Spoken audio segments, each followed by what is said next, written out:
All right, let's begin our first discussion now. A research conducted by the World Bank and the United Nations revealed that Nigeria has about 25 million people living with different forms of disability. Well, Lagos, the country's commercial center, has about 3 million people living with disability, a figure which keeps rising daily despite the government's financial support.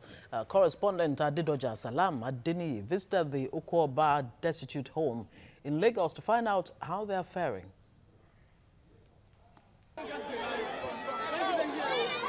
These are the children of the blind, lepers, crippled, deaf and dumb parents at Ukwoba Destitute Home in Ebute Metta.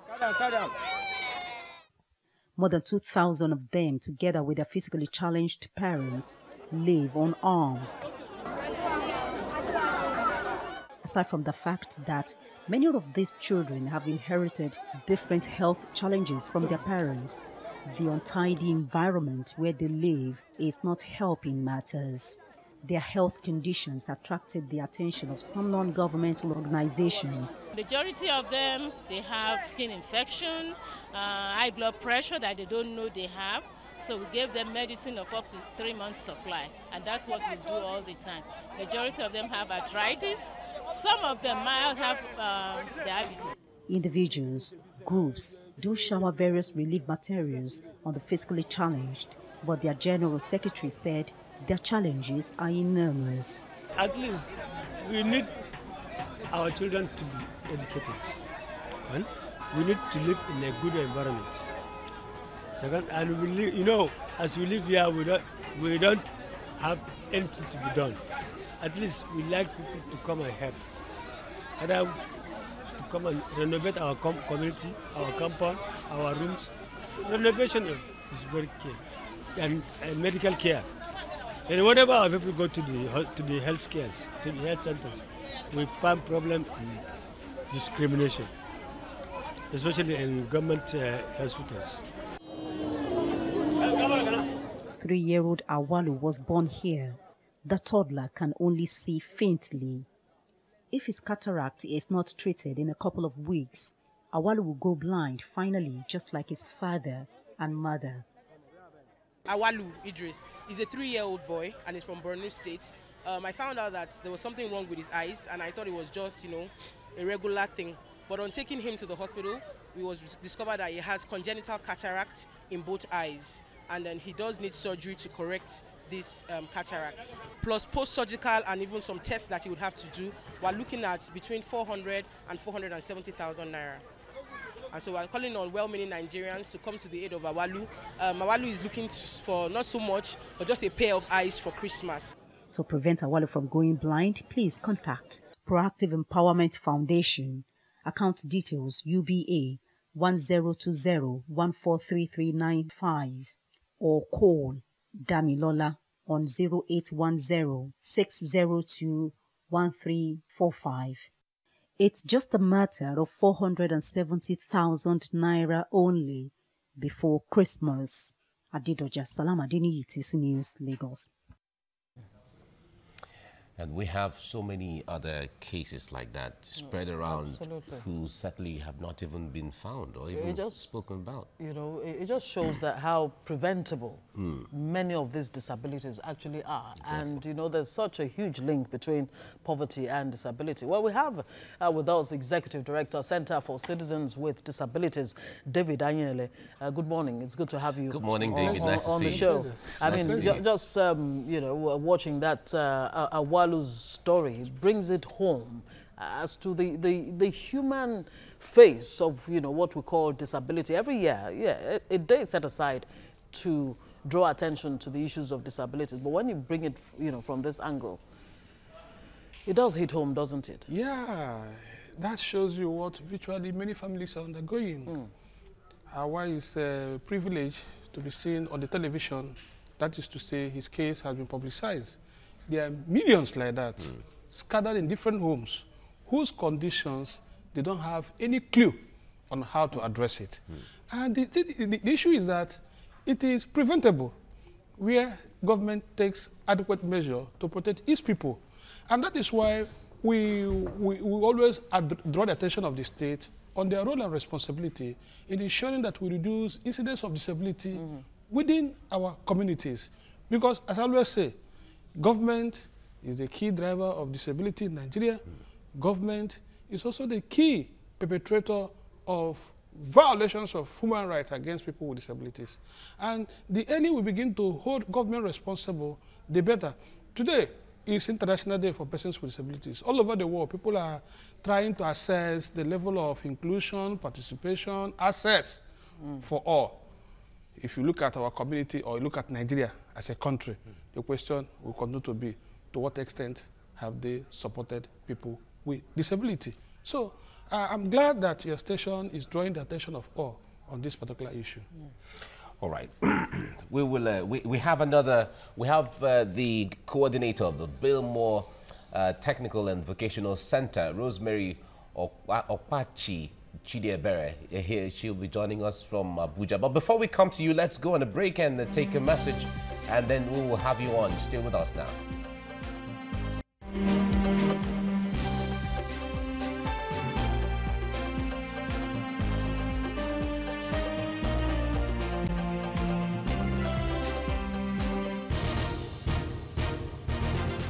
All right, thanks for staying with us on TVC Breakfast. It's the International Day to remember for people with disability, and we're drawing attention to this.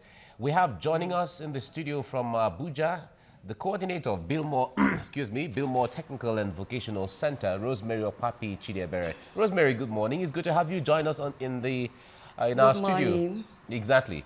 Now, we played a report earlier on which drew attention to the difficulty and the challenge that people with disability live.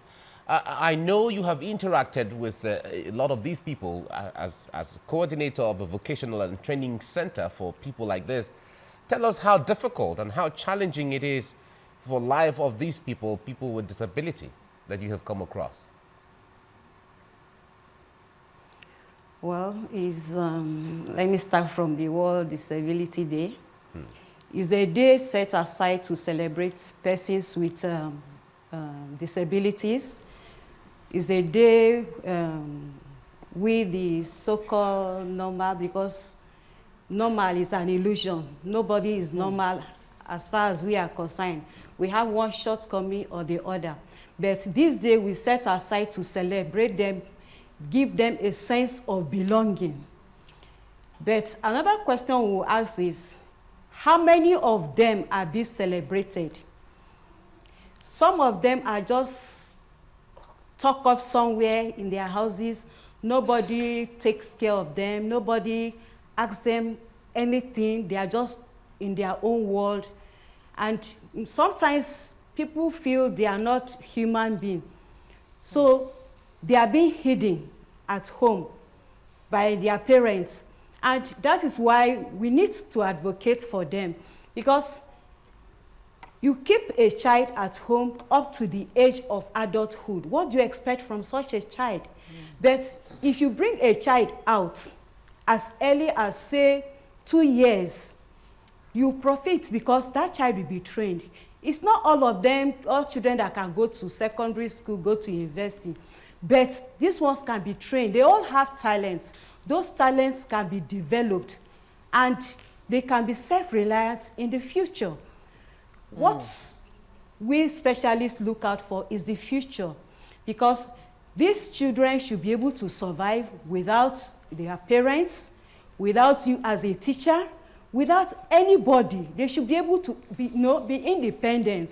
They should be able to stand up for themselves, know their rights, go out, interact with the society, and mix up without feeling any form of rejection. Yeah, okay, let's bring it back to David Anyele here in the studio. We've had you a couple of times on the show, and you had prosthetics, right? Yeah. And, you know, people watching from home would be like, he's not disabled. Why is he talking about disabled? So I appreciate the fact that you had to pull off, you know, the prosthetics so that people can bond, actually, you know, see. But then again, what I'm driving at is, disability is not necessarily just physical, just like, you know, Okpachi just said there, that we all seem to have, we all have one disability or the other. But the emphasis seems to be more on people whose disabilities are visible. Let's even talk about the issue of stigmatization. She raised a very important point there, because I mean, I actually put down a point. 65 to 85% of children with disabilities are actually not in school. Yeah. And a lot of them, it's usually because of stigmatization. Yeah. Parents or their guardians are ashamed to identify. Talk to us what the implications really are.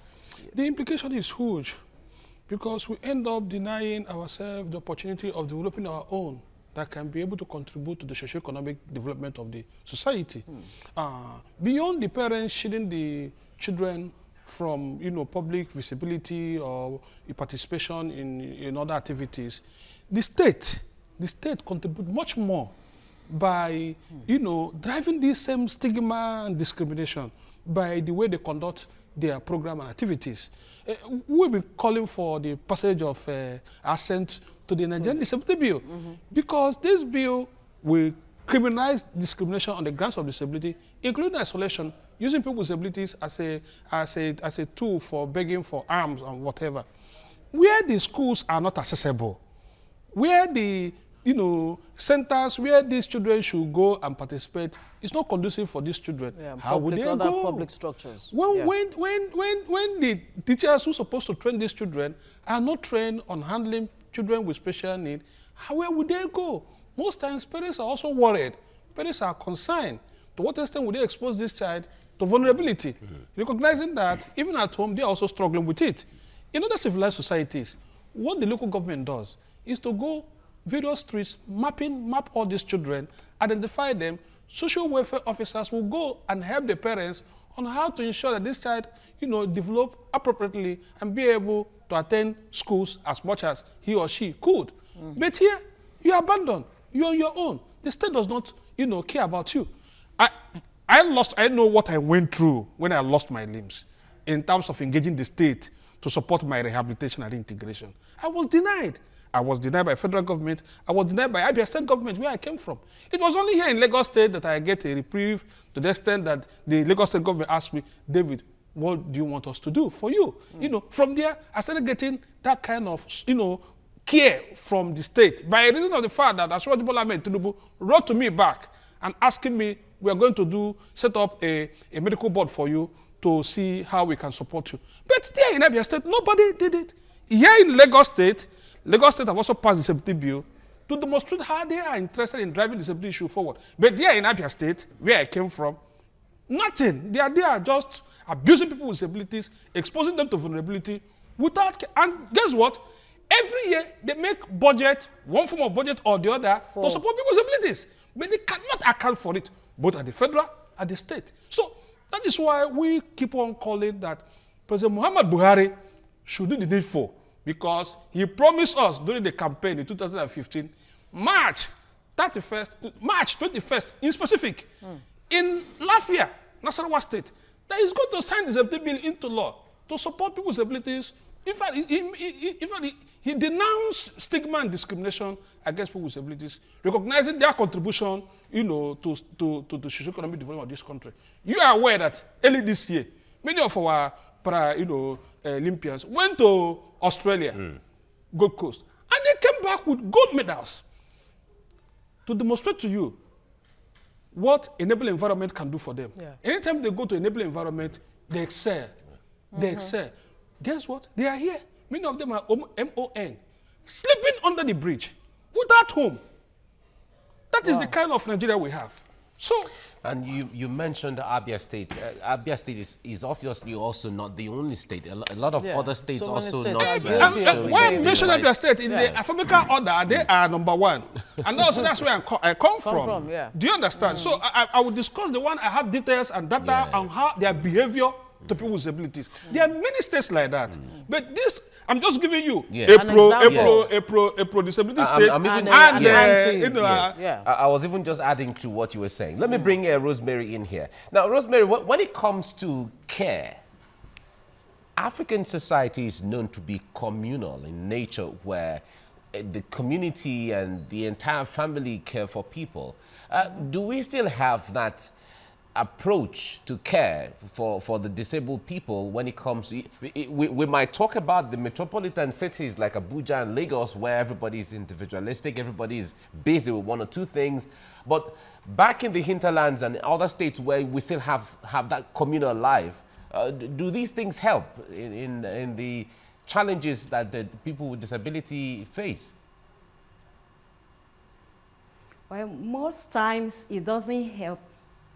It doesn't help because of our society. A lot of people think if this disability happens that is as a result of one cause or the other. So based on our African context, the family is being rejected. Sometimes even the husband will reject the wife, and then they will not trade blames. The woman will say, okay, it's in your family. The man will now say, it's in your family. While the society will now say, oh, this family is cursed. Maybe they have sinned or they have done something wrong. That is why God has punished them with such a child. So that is why most parents tend to hide their children away from the public, because some don't even want you to know that they have such a child because of that shame and stigma. Because sometimes they will not even want to relate with them. Once some of them that even have the courage to take their children out to events, you see the public trying to stay away from them, look at them as if they are cursed or something like that. So if a parent experience something like that, maybe once or twice, next time they will not want to go out with these children. But I will still want to encourage parents. The more we take them out, the more we take them out of their homes and introduce them to the society, which is full inclusiveness. We want full inclusiveness in Nigeria.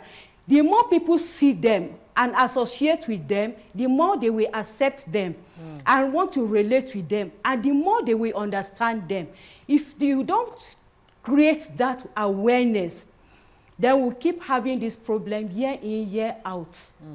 So will that start then, David Anyele, from communal-based, is it community-based?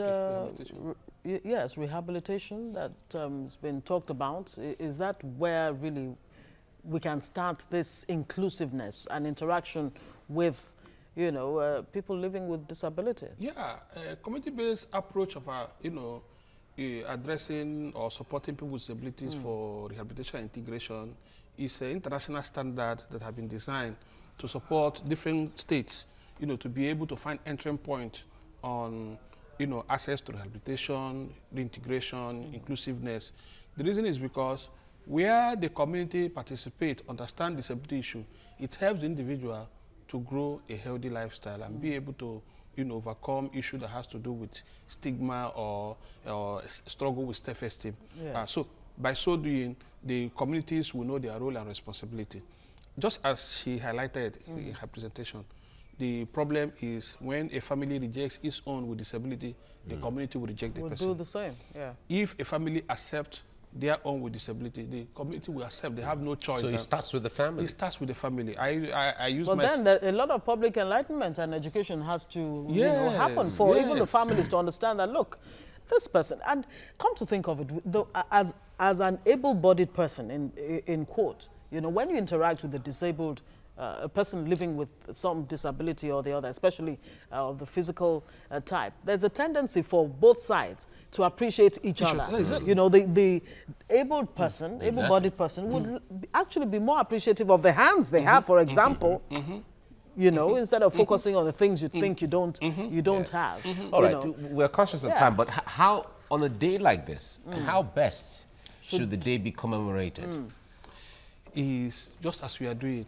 We commend TVC for raising this issue, creating awareness, allowing stakeholders to make their own, share their views and opinion around issues of persons with disability. It's also opportunity to ask government to give account to what extent have they supported people with disabilities, recognizing that we have more than 25 million Nigerians living one form of disability or the other, acknowledging the fact that day in, day out, somebody somewhere is losing one part of his or her body. You know, as we're talking about what is happening in Northeast, Boko Haram insurgency, the moment you hear there is an attack, beyond the casualties, are people who suffer disability. Regrettably, the state hardly informed us number of people that have suffered disability by reason of this, you know, Boko Haram insurgency or be it herdsmen attack. And I'm using this opportunity to ask Nigerians to ask the government to release the data of number of Nigerians that have suffered disability as a result of this insurgency and the herdsmen activities. Without that, we won't be able to give ourselves the good account on how far we have gone. Don't forget, these people, especially the soldiers, are heads of families. They belong to one family or the other. And when disability occurs, they expect the government to take appropriate measure. And one of it is by ensuring that they criminalize discrimination on the grounds of disability. And once again, I want to use this opportunity to call on President Muhammad Buhari to sign the disability bill into an act. Without that, every struggle around disability will become charity, and charity is not sustainable. Thank you so much for coming, David Anyele, the Executive Director, Center for Citizens with Disabilities. And we also thank Rosemary Okpapi Chidiebere, Coordinator, Billmore Technical and Vocational Center, joining us from Abuja. Thank you so much for coming on the program.